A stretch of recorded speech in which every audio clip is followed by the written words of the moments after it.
So let's look at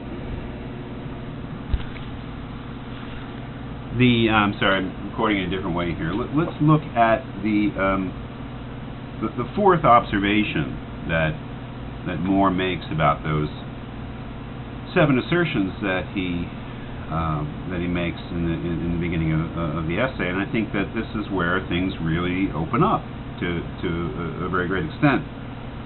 And after all, you know, we're interested in sort of the light that can be shed on, you know, fundamental philosophical issues. Well, what is Moore's philosophical agenda? What is the big question that he's getting at here? If we look at number 4 on page 267, let me just read a rather long passage, which I think is, you know, very well put, and might shed some light on, you know, what is he really getting at in this essay. Again, this is on page 267 in the second column. He says, "Fourth and finally, I think that all those 7 assertions shared in common the following characteristic.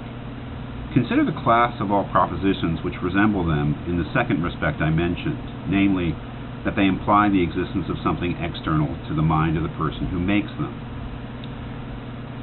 It has been, and still is held by many philosophers, that no proposition which has this peculiarity, that is, the peculiarity that it implies the existence of an external world, is ever known to be true, is ever quite certain.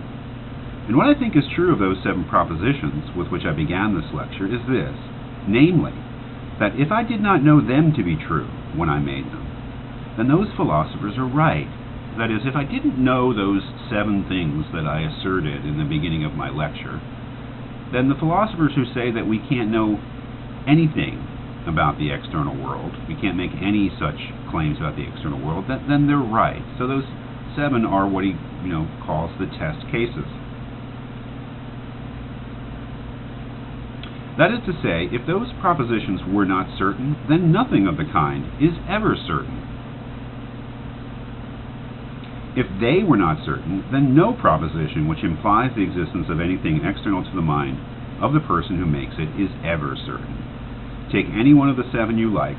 The case for saying that I knew that one to be true when I made it is as strong as the case ever is for saying that any proposition which implies the existence of something external to the mind of the person who makes it, that person knows it to be true. So we really see that what's at stake here in this lecture, philosophically speaking, is the existence of an external world and whether we can ever actually say anything about it. Now you remember that Russell in Appearance and Reality said something to the effect of the external object, if there is one. That was a very telling expression, because what it basically meant was, well, maybe external objects and the external world in general are merely hypotheses. That is, if there is an external world, then this, and this is the case. What Moore seems to be arguing against, frankly, and you know, how much he can actually do to prove his position, admittedly on his part, is very partial. But what he seems to be arguing against is that idea that anything that we say about the external world is merely hypothetical, because we can't really know it to be true.